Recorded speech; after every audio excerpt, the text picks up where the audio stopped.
पहला सवाल कि क्या बिहार में चल रहे एसआईआर में फर्जी विदेशी वोटर नहीं मिल रहे हैं?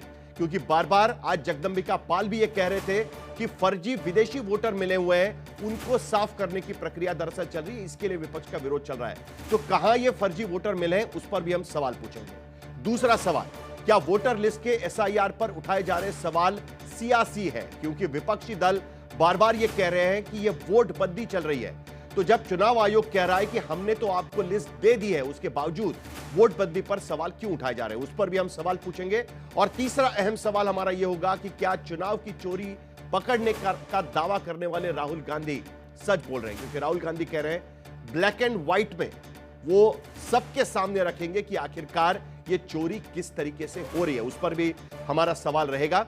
लेकिन चर्चा शुरू करने के पहले एक बड़ी खबर इस वक्त हमारे पास आ रही है कि सूत्रों के हवाले से खबर यह आ रही है कि केंद्र सरकार बिहार में चल रही चुनाव आयोग की एसआईआर प्रक्रिया पर कोई बहस नहीं कराएंगी। आपको बता दें कि दिल्ली में पिछले 3 दिनों से विपक्षी दल एसआईआर प्रक्रिया के खिलाफ प्रदर्शन कर रहे हैं। इसमें सभी विपक्षी दलों का समर्थन है। कांग्रेस, आरजेडी, टीएमसी जैसे दल इसका पुरजोर विरोध कर रहे हैं। लेकिन खबर है कि सरकार इस मुद्दे पर कोई चर्चा संसद में नहीं कराना चाहती। सूत्रों का कहना है कि बिहार में वोटर लिस्ट का स्पेशल इंटेंसिव रिवीजन चुनाव आयोग का काम है और उसका सरकार से कोई लेना देना नहीं है। इस पूरे मामले में विपक्षी दलों ने एडजमेंट मोशन भी संसद में रखा है, लेकिन लगता है कि सरकार इस पर कोई चर्चा नहीं कराएगी। आखिरकार सरकार चर्चा क्यों नहीं कराना चाहती, इस पर भी हम सवाल पूछेंगे। के शर्मा हमारे साथ जुड़े हुए हैं। क्या कारण है कि सरकार इस बारे में चर्चा नहीं कराना चाहती? फिलहाल यह खबर आ रही है हमारे पास, सरकार का कहना है कि चुनाव आयोग अपना काम कर रही है, इसके लिए हम चर्चा नहीं करेंगे। क्या यह सही है शर्मा जी? देखिए, मैं सूत्रों के हवाले से खबर पर कोई टिप्पणी नहीं कर सकता। केंद्र सरकार का सीधा तो इस पर टिप्पणी कर दीजिए कि सरकार इस पर चर्चा कराएगी कि नहीं कराएगी। संसदीय मंत्री हो, एक सुनिए मेरी बात साहिल जी। 3 दिन से लगातार संसदीय मंत्री हो, माननीय राजनाथ सिंह हो या हमारे राष्ट्रीय अध्यक्ष श्री जेपी नड्डा जी हों, जो कि राज्यसभा में नेता सदन है, लगातार सदन के अंदर कह रहे हैं कि हम हर मुद्दे पर चर्चा करना चाहते हैं, लेकिन संसद को आप बाधित न करें, आप संसद चलने दें। ये लगातार बयान आ रहा है, लेकिन विपक्ष संसद नहीं चलने दे रहा है क्योंकि उनका अपना हिडन एजेंडा है। अब मैं दूसरी बात पर आता हूं। अभी आपने तेजस्वी यादव का एक बयान से आपने अपनी डिबेट की शुरुआत की है। मैं केवल इतना ही साहिल जी कहना चाहता हूं कि तेजस्वी यादव हो या राहुल गांधी, जितनी उनकी समझ है उसी स्तर का वो बयान दे सकते हैं जो वोटरों के संदर्भ में आपने कहा। और भाषा और शब्दावली के संदर्भ में मैं कह सकता हूं कि जो आपने अभी शब्दावली यहाँ सुनाई कि जो वहाँ विधानसभा के अंदर जो शब्द बाप शब्द का प्रयोग हुआ, या कल तेजस्वी यादव ने जो चुनाव आयोग को बेशर्म शब्द का उपयोग किया, यह भी इनके संस्कारों को ही दर्शाता है, यह भी इनके स्तर को ही दर्शाता है कि आप देश के एक संवैधानिक संस्था को किन शब्दों का प्रयोग करते हैं। इसके पहले एक मंत्र, सूत्र और मूत्र भी आ चुका है, वो भी आप उस पर भी बहस कर चुके हैं। तो ये बौखलाहट जो है तेजस्वी यादव की और राहुल गांधी की, ये साफ पूरे देश देख रहा है कि किस तरह से तिलमिलाहट और बौखलाहट। अब मैं दूसरी बात पर आता हूं, जो तीसरा है। चुनाव आयोग एक स्वायत्तिक संस्था है, स्वायत्त संवैधानिक संस्था है, और बिहार में एसआईआर का निर्णय उसने लिया, उसको सुप्रीम कोर्ट में चैलेंज किया गया। 10 जुलाई को सुप्रीम कोर्ट में सुनवाई हुई। सुप्रीम कोर्ट ने उस पूरे एसआईआर जो चुनाव आयोग का है उसके संदर्भ में कोई रोक नहीं लगाया। देखिए, उसके जो टेक्निकल पॉइंट्स है उसका जवाब तो चुनाव आयोग देगा, लेकिन जो इसका राजनीतिक पक्ष है मैं उस पर जवाब दे रहा। सुप्रीम कोर्ट ने कोई रोक नहीं लगाया और इनके सारे ऑब्जेक्शन खारिज किए, और एकदम से सारे झूठ यदि आप देखें, पहले इन्होंने शुरुआत किया था कि कोई आदेश नहीं है, कुछ नहीं है, केवल एक वो इन्होंने प्रेस रिलीज कर दिया। मैंने इसके पहले भी डिबेट में बताया है कि 24 जून को ये चुनाव आयोग का आदेश है, इसमें 17 पेज का है। अब इन्हें पढ़ना नहीं आता तो हम क्या कर सकते हैं। अब दूसरी बात, पहले इन्होंने कहा कि समय बहुत कम है, इस संदर्भ में भी सुप्रीम कोर्ट में बहस हुआ, उसमें भी पूरी तरह से चुनाव आयोग ने एक एक चीज बताया कि कैसे हम कंप्लीट करेंगे। और आज जो आप बता रहे हैं कि 97.2.3 पॉइंट तक सारे जो है कवर हो चुके हैं, फॉर्म भरे जा रहे हैं। ट्वीट करके तेजस्वी यादव ने 5 बड़े सवाल एसआईआर की प्रक्रिया पर एक बार फिर उठाए हुए हैं। पहला सवाल उनका यह है, 18.66 लाख वोटर्स मृत पाए गए हैं। यह कहा गया है 24 जून तक यह नाम क्यों नहीं कटे, क्योंकि एक प्रक्रिया जनवरी महीने में हमेशा की जाती है, हर साल की जाती है। तो अगर इतने लाख वोटर मृत पाए गए हैं तो ये जनवरी महीने में क्यों नहीं काटे गए, 2024 के चुनाव के पहले भी क्यों नहीं काटे गए। 7 लाख डबल वोटर्स की जानकारी कब प्राप्त हुई है और 60.62% वोटर्स का पता नहीं, इसमें कितने विदेशी है, यह भी सवाल उन्होंने उठाए हुए हैं। क्योंकि बीजेपी बार बार कह रही है कि इसमें रोहिंग्या जुड़े हुए हैं, कुछ बांग्लादेशी जुड़े हुए हैं।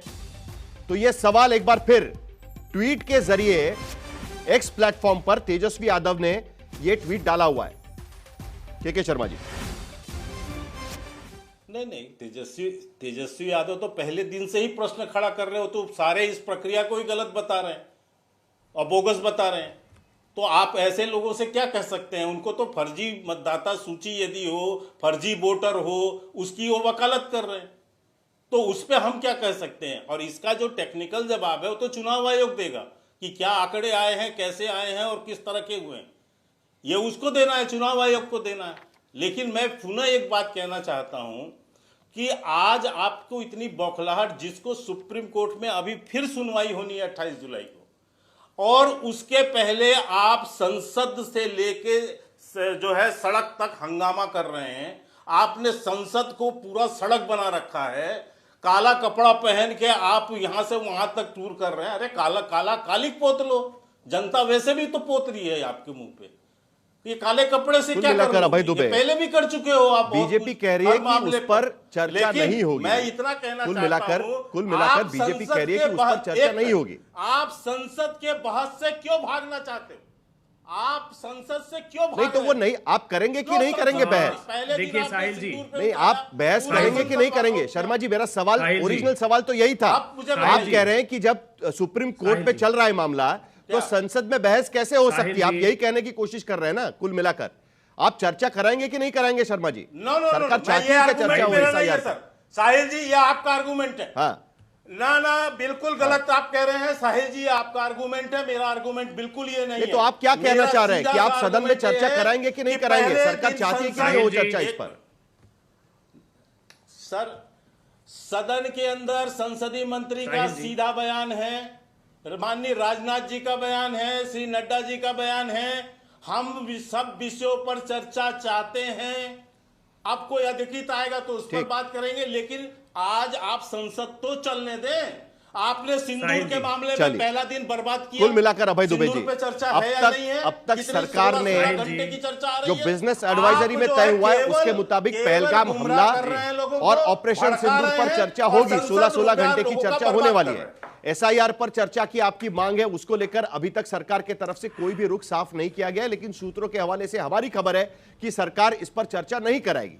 कुल मिलाकर यह दिख रहा है कि अगर अदालत में मामला चल रहा है तो शायद चर्चा नहीं होगी। आपकी भूमिका क्या है इस पर, अभय दुबे जी? साहिल जी, सरकार चर्चा इसलिए नहीं कराना चाहती कि चुनाव आयोग भारतीय जनता पार्टी का ही काम कर रहा है, तो अपने काम के खिलाफ कोई चर्चा करेगी क्या? जिन लोगों ने सत्ता के आगे अपना जमीर गिरवी रख दिया, जिन लोगों ने प्रजातंत्र को बेच खाया, जो चुनाव को चोरी कर रहे हैं, सिर्फ उनको चिंता नहीं होती अगर पहली मीटिंग में चुनाव आयुक्त यह कह दे कि मैं 20% वोट काट दूंगा? किसी को चिंता हुई इस बात की? फिर उन्होंने कहा कि बिहार में जो पलायन कर गए 3 करोड़ लोग, वो वही वोट रजिस्टर करा ले। कोई वैधानिक प्रावधान नहीं था। मैंने पहले भी कहा कि प्रधानमंत्री दिल्ली में रहकर अहमदाबाद में वोट करते हैं, उनको कहने का उनका साहस नहीं है। उसके बाद उन लोगों ने बिहार के 8 करोड़ लोगों को यह निरूपित कर दिया कि तुम बांग्लादेशी हो, तुम रोहिंग्या हो, सब फॉर्म भरो लाइन में लगकर, फॉर्म नहीं भरोगे तो हम नहीं मानने वाले कि तुम भारत के नागरिक हो। बड़ी बेशर्मी भरी बात है। चुनाव आयोग ने साफ कह दिया कि एक भी रोहिंग्या और बांग्लादेशी नहीं मिला। उन्होंने कहा कि हमने 97.30% टोटल इलेक्टोरल को कवर किया है, वोटर्स को कवर किया है।